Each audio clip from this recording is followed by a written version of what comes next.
Good morning friends, welcome back. आज हमारा जो चर्चा का विषय है वो है सीरोलॉजिकल टेस्ट। क्या है ये सीरोलॉजिकल टेस्ट? हमने देखा सीरोलॉजिकल टेस्ट जो है it measures the antibody response in an individual against any viral infection. मतलब जब भी कोई वायरल इन्फेक्शन किसी व्यक्ति को होता है तो उसमें एंटीबॉडीज का जो रिस्पांस है उसको जो टेस्ट करना है वो सीरोलॉजी टेस्ट के माध्यम से किया जाता है। हम जानते हैं जब भी कोई व्यक्ति संक्रमित होता है, चाहे वो सीवियर इन्फेक्शन हो रहा हो, चाहे उसे माइल्ड इन्फेक्शन हो रहा हो, चाहे वो एसिम्प्टोमेटिक हो, उसकी बॉडी का ये नेचुरल टेंडेंसी है कि उसके विपरीत वो किसी भी इन्फेक्शन के प्रति वो एंटीबॉडीज का निर्माण करना शुरू कर देता है। कोविड-19 के केस में भी हमारा शरीर, हमारा इम्यून सिस्टम एंटीबॉडीज बनाना शुरू कर देता है। एक्चुअली जो सीरोलॉजिकल टेस्ट है ये इन्हीं एंटीबॉडीज की पहचान करता है। हमारे ब्लड के सैंपल के अंदर इन्हीं एंटीबॉडीज की टेस्ट को देखता है ये सीरोलॉजिकल टेस्ट। आगे हम देखेंगे ये किस तरह से टेस्ट है, दो तरह के टेस्टों के बारे में चर्चा करेंगे, तो कृपया वीडियो में अंत तक बने रहें। चैनल को अगर अभी तक सब्सक्राइब नहीं किया है तो चैनल को सब्सक्राइब करना मत भूलिएगा। आगे हम देखते हैं सीरोलॉजी शब्द जो है वो दो शब्दों से बना हुआ है, सीरो प्लस लॉजी। सीरो मतलब सीरम प्लस लॉजी मतलब study. The study of serum is called as serology. अब ये सीरम क्या है? आपके मन में ये प्रश्न उठ रहा होगा, ये सीरम है क्या? एक्चुअली ये वीडियोस जो मैं बनाता हूं मैं आपको हर एक शब्दों को डिटेल में बताता हूं। शायद ये वीडियोस में आपको ये प्राप्त नहीं है, कई शब्द आप समझ नहीं पाते होंगे। तो आइए सीरम शब्द देखते हैं, सीरम है क्या। हमने देखा जो ब्लड प्लाज्मा है, हमने शायद पहले वीडियो में आपको ब्लड प्लाज्मा बताया था कि जो हमारा ब्लड है वो दो चीजों से मिलकर बना हुआ है, ब्लड सेल और ब्लड प्लाज्मा से। तो blood plasma without fibrinogen, fibrinogen एक प्रकार की प्रोटीन है जो कि क्लॉटिंग, खून के थक्का जमने में सहायक होती है, फाइब्रोनोजन।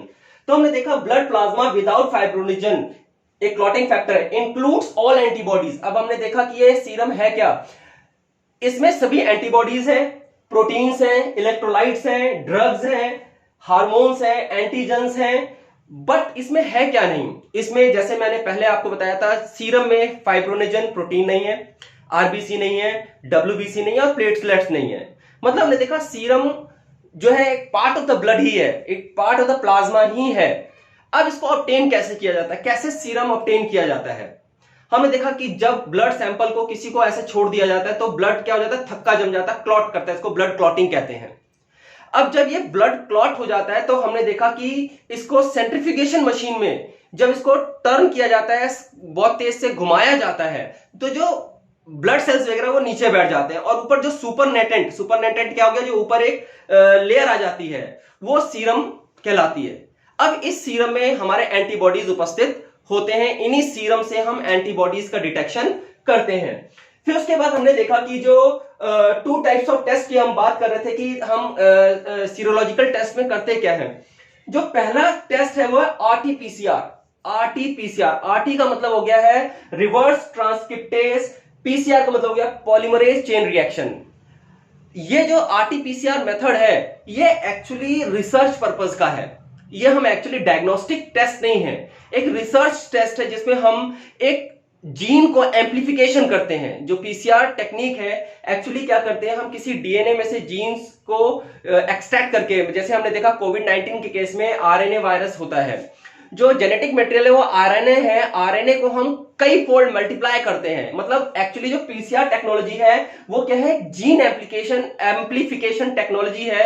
एक्चुअली इस डायग्नोसिस के लिए हमें ये मजबूरी है, हम इस डायग्नोसिस के लिए हम इसको यूज कर रहे हैं। जो हमारा सेकेंड है वो है रैपिड टेस्ट किट।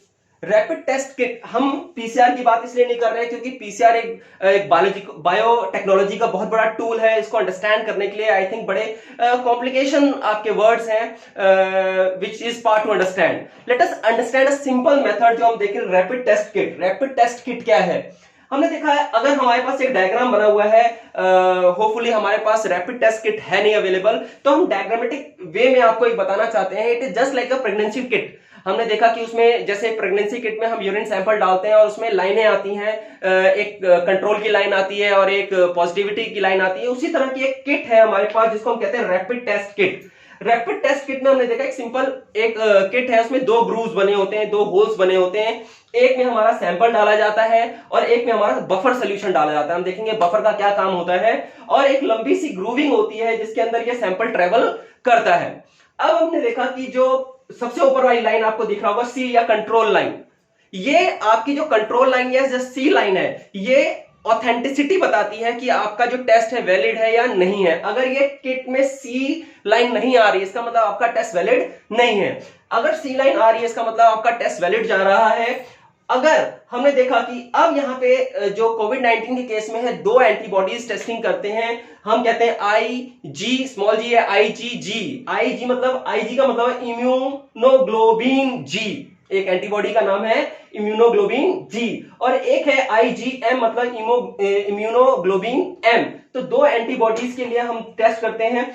अगर हमने देखा कि अगर आईजीजी या आईजीएम दोनों लाइनें आ रही हैं आपकी, मतलब दो लाइन आपकी आ रही हैं, इसका मतलब यू आर सफरिंग इन्फेक्शन, आपको इन्फेक्शन है, अभी आप वर्तमान में आप उस कोविड-19 से इन्फेक्टेड हो।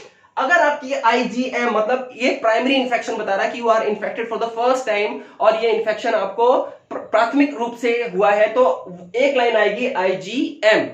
अगर आपको सेकेंडरी इन्फेक्शन हुआ है, मतलब आप, व्हाट इज सेकेंडरी इन्फेक्शन, मतलब आपको इन्फेक्शन हुआ है, आपके बॉडीज के अंदर एंटीबॉडीज हैं और दोबारा किसी संक्रमित व्यक्ति के संपर्क में आ गए हैं और वो दोबारा इन्फेक्टेड हो गया है, तो आपकी जो आएगी आईजीजी मतलब आ गया इट जो represent the secondary infection stage. अगर दोनों आ जाती हैं तो इसका मतलब आप इस समय कोविड-19 इन्फेक्शन या वायरस से आप इस समय संक्रमित हो।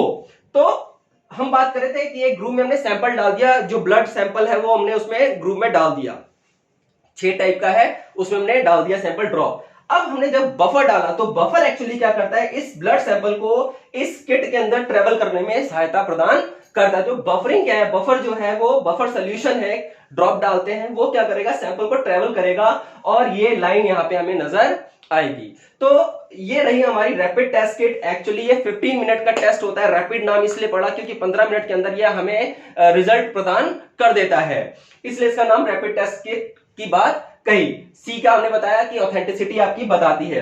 अब हमने देखा कि जो एक्चुअली जो हमारा सीरोलॉजिकल टेस्ट है, सीरोलॉजिकल टेस्ट का महत्व क्या है, जरूरत क्यों पड़ रही है, हमने देखा इसका सर्वेलेंस मतलब पॉपुलेशन में कितने लोग संक्रमित हुए हैं। अब हमने देखा कि हम देख रहे हैं कि कई लोग संक्रमित हो रहे हैं लेकिन सिम्टम्स नहीं है, इनको हम एसिम्प्टोमेटिक कहते हैं। Asymptomatic persons are those who are infected but symptoms are not arising in those peoples, मतलब सिम्टम्स उनमें नजर नहीं आ रहे हैं, तो उनको पता ही नहीं चल रहा है कि हम, तो पॉपुलेशन में कई ऐसे लोग हैं हमारे कि जिनको तो इन्फेक्शन हुआ है लेकिन सिम्टम्स आए नहीं, लेकिन उनके शरीर में एंटीबॉडीज का निर्माण हुआ है, चाहे वो सीवियर इन्फेक्टेड हो, चाहे वो माइल्ड इन्फेक्टेड हो, या वो एसिम्प्टोमेटिक हो, उनके अंदर एंटीबॉडीज का निर्माण हुआ। तो ऐसे लोगों की पहचान, सर्वेलेंस मतलब ऐसे लोगों की पहचान करना, कि हमने देखा कि occurrence of infection among different population, मतलब एक समुदाय में विभिन्न विभिन्न समुदायों में कितनी दर से, कितने रेट से इंफेक्शन फैला हुआ है।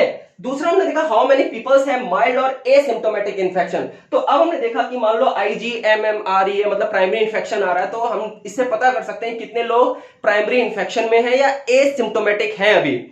तीसरा हमने देखा proportion of fetal infection among the infected, जो इन्फेक्टेड पीपल्स में फीटल इन्फेक्शन किनको हुआ है, किनको घातक इन्फेक्शन हुआ है, उनका भी हम इस टेस्ट रैपिड टेस्ट किट से पता कर सकते हैं। और चौथा हमने देखा proportion of population who have been protected, जो अभी इन्फेक्टेड हुआ ही नहीं है, तो ये टेस्ट जो किट है वो ये भी बता देगी जो अभी तक लोग बचे हुए हैं इन्फेक्शन से, मतलब दे आर नॉट इन्फेक्टेड, तो वो अवेयर ज्यादा रहेंगे। हमने देखा कि जो एंटीबॉडीज जो बॉडी में रहती हैं वो समझे 3 महीने का लाइसेंस मिल गया, समझ लो उनको, मतलब 3 महीने से वो दोबारा उसी बीमारी से इन्फेक्टेड नहीं। अभी तक तो स्टडीज यही बता रही हैं कि जो ये एंटीबॉडीज है हमारी बॉडी में अगेंस्ट कोविड-19 3 महीने तक सर्वाइव करते हैं, उसके बाद हमने देखा वो धीरे धीरे क्या हो जाते हैं, असरदार, कम होने लगने शुरू हो जाते। तो जो इन्फेक्टेड पीपल्स नहीं है उनको बहुत जरूरी है, उनको बड़ा ध्यान देने की जरूरत है, क्योंकि अभी वो इन्फेक्टेड नहीं है, इनको तो जो इन्फेक्टेड होगा उनको तो लाइसेंस मिला हुआ है, लेकिन जो इन्फेक्टेड नहीं है उनके लिए ये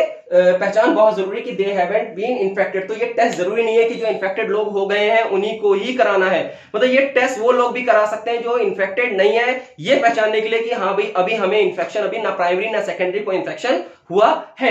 तो हमने देखा कि ये सीरोलॉजिकल टेस्ट का उद्देश्य क्या है। अब हमने देखा कि सर्वेलांस करने का महत्व, मतलब व्हाट इज द जरूरत ही क्यों है हम सर्वेलांस कर रहे हैं। देखिए हमने देखा कि प्लाज्मा डोनर जो है, हमने देखा बहुत जरूरत है इस समय, जो कोविड से लड़ रहे हैं, जो बीमार व्यक्ति जो है वो कोविड से लड़ रहे हैं, उनको प्लाज्मा की बहुत जरूरत है। तो ऐसे व्यक्ति जिनके अंदर एंटीबॉडीज डेवलप हो गई हैं, they can be A plasma donor. हमने देखा ये बहुत नेकी का काम है।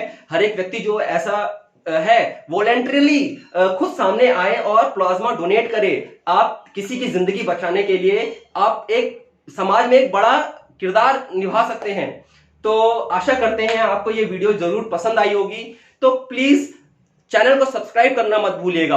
और आई थिंक ये नॉलेज आपको बड़ी सिंपलीफाइड वे में आपको मैंने दी है, तो प्लीज चैनल को सब्सक्राइब कीजिए, वीडियो को लाइक और शेयर कीजिए। देखिए मित्रों, शेयर जरूर कीजिए, क्योंकि लिमिटेड लोगों तक पहुंचना और एक समुदाय में जागरूकता फैलाना, ये हमारा सबसे बड़ा परम कर्तव्य है कि हम अपने तो जानकारी ले रहे हैं, लेकिन ये जानकारी हम औरों को भी दें। तो इसके लिए आपको वीडियो को शेयर जरूर करना है। Please, thanks for watching and take care. Thank you. Keep watching my videos. Vande Mataram.